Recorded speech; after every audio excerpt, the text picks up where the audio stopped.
Hello students. कैसे हैं आप लोग?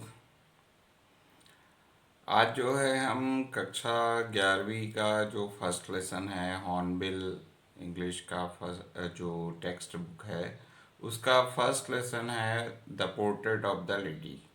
ये जो लेसन है ये खुशवंत सिंह ने लिखा है। एक्चुअल में ये लेसन जो है वो उनके जीवनी का जो है वो एक अंश है। और इसमें जो है वो अपने दादी माँ के बारे में लिख रहे हैं। तो ये कहानी जो है वो जब आप लोग सुनेंगे तो इस कहानी को बिल्कुल अपने दिल के करीब महसूस करेंगे।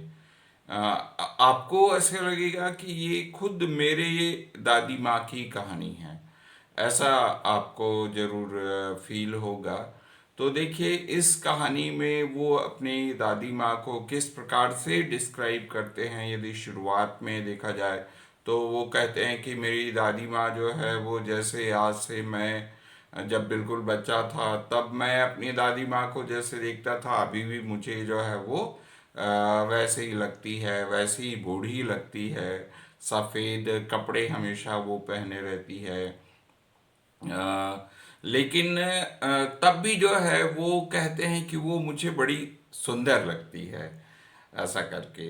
तो जो है वो शुरुआती दिनों में वो बचपन के दिनों में वो अपने दादी माँ के साथ रहते थे, गांव में रहते थे। उसके मम्मी पापा हम कह सकते हैं, mother and father they were living in the town. तो वो जो है वो उस समय गांव में रहते थे। उसकी दादी माँ उनको तैयार करती थी, स्कूल ले जाती थी। और साथ ही जो है वो अपने साथ कुछ जो है वो ओल्ड मतलब रात की जो बची हुई रोटियां हैं उसको भी जो है वो अपने साथ ले जाती थी। और जो इनका स्कूल था, खुशवंत सिंह जी का जो स्कूल था वो बिल्कुल एक मंदिर से लगा हुआ था। और वहाँ पर जो है वो रास्ते में ढेर सारे कुत्ते वगैरह भी आते थे। तो वो उनको जो है वो उन रोटियों को जो है वो फीड करती थी। दादी माँ जो है वो पूरे स्कूल के दौरान वहीं पर जो मंदिर था वहाँ पर प्रार्थना करते रहती थी। और जब स्कूल क्लोज होता था तो फिर वो घर आ जाती थी। नेक्स्ट पार्ट में ये होता है कि जब वो थोड़े से बड़े हो जाते हैं तो वो उनके मदर फादर जो है वो खुशवंत सिंह के मदर फादर वो उनको जो है वो शहर में बुला लेते हैं। तो ये शहर में जब आते हैं तो वहाँ इनके रिलेशनशिप का एक टर्निंग पॉइंट होता है, क्योंकि वो शहर में आने के बाद जो है वो बस से स्कूल जाने लगते हैं। अंग्रेजी मीडियम के स्कूल में पढ़ने लगते हैं, वहाँ उनको संगीत सिखाया जाता है। तो ये उनकी दादी माँ के साथ थोड़ा सा रिलेशनशिप में जो है वो फर्क आ जाता है।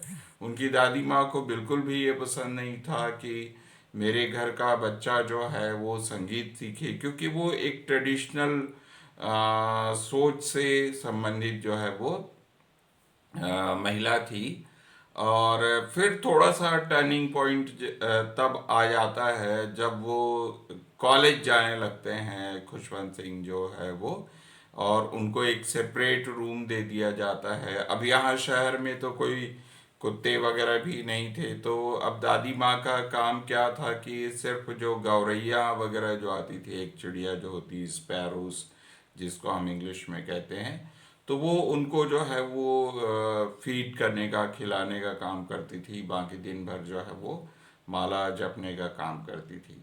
तो जब वो विश्वविद्यालय में आते हैं तो फिर जो है उनको अलग रूम दे दिया जाता है। तो इस प्रकार से उनका जो रिलेशनशिप है वो फाइनली ब्रेक हो जाता है, टूट जाता है। दादी माँ अपनी ज़िंदगी में व्यस्त है, खुशवंत जी जो है वो अपनी ज़िंदगी में व्यस्त हो जाते हैं।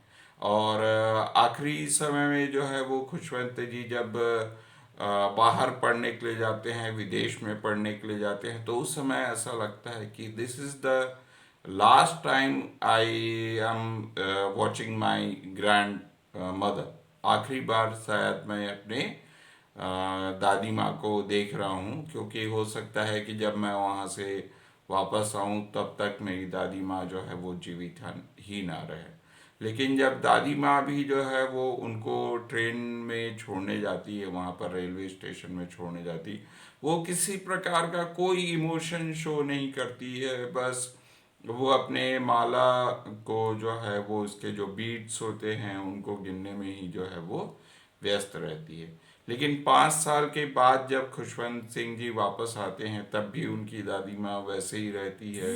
उनकी दादी माँ तब भी जो है वो कोई बहुत ज़्यादा एक्सप्रेशंस जो है वो अब जो है वो जब वो उनको रेलवे स्टेशन पर लेने जाती है तब भी उनके चेहरे पर कोई एक्सप्रेशन नहीं। शाम को भी जब वो अपने घर वापस आते हैं तो कोई ऐसा एक्सप्रेशन नहीं। लेकिन शाम जैसे ही होती है तो वो बगल से कुछ महिलाओं को इकट्ठा कर लेती है और फिर जैसे कोई योद्धा जो है वो वापस आया है उस प्रकार से जो है वो उसके स्वागत में गीत गाती है।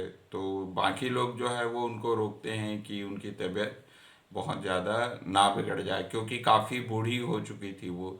और वास्तव में रात को उनकी तबीयत काफ़ी बिगड़ जाती है और on the next day unfortunately उनकी डेथ हो जाती है। और फिर लास्ट समय में जो है वो जब उनको जमीन पे लिटाया जाता है, बहुत सारी जो गौरैया है, जो चिड़िया है, वो वहाँ पर उनके डेड बॉडी के आसपास जो है वो इकट्ठी हो जाती है। और फिर जो है वो उनकी मदर जो है उनके लिए ब्रेड क्रैम्स वगैरह डालती है, लेकिन वो चिड़िया जो है उनको चुगती ही नहीं है। वो दाना जो डाल रहती है उनको खाती ही नहीं है। तो इतना अच्छा रिलेशनशिप जो है वो दादी माँ का उन चिड़ियों के साथ रहता है कि चिड़िया भी जो है वो उनके मृत्यु का शोक मनाती है। तो इस लेसन में जो है वो बहुत ही सुंदर लेसन है, आपके बिल्कुल दिल के करीब जो है वो इस लेसन को आप महसूस करेंगे। बहुत सारे इसमें क्वेश्चन आंसर हैं जो आपके परीक्षा में हमेशा पूछे जाते हैं। इसका विवरण मैं जो है वो आपको डिस्क्रिप्शन बॉक्स में दे दूंगा। और जो है मेरे ब्लॉग में भी जो है ये इसका पूरा का पूरा विवरण है। तो आप मेरा ब्लॉग ज़रूर देखिए। मेरे चैनल को सब्सक्राइब कीजिए, क्योंकि मैं कोशिश कर रहा हूँ कि नया से नया वीडियो आपके सामने जो है मैं ला सकूं। इसको सब्सक्राइब कर लीजिए और फिर आगे से आगे और लोगों को जो है वो इसको शेयर जरूर कीजिए। Thanks for watching. Thank you.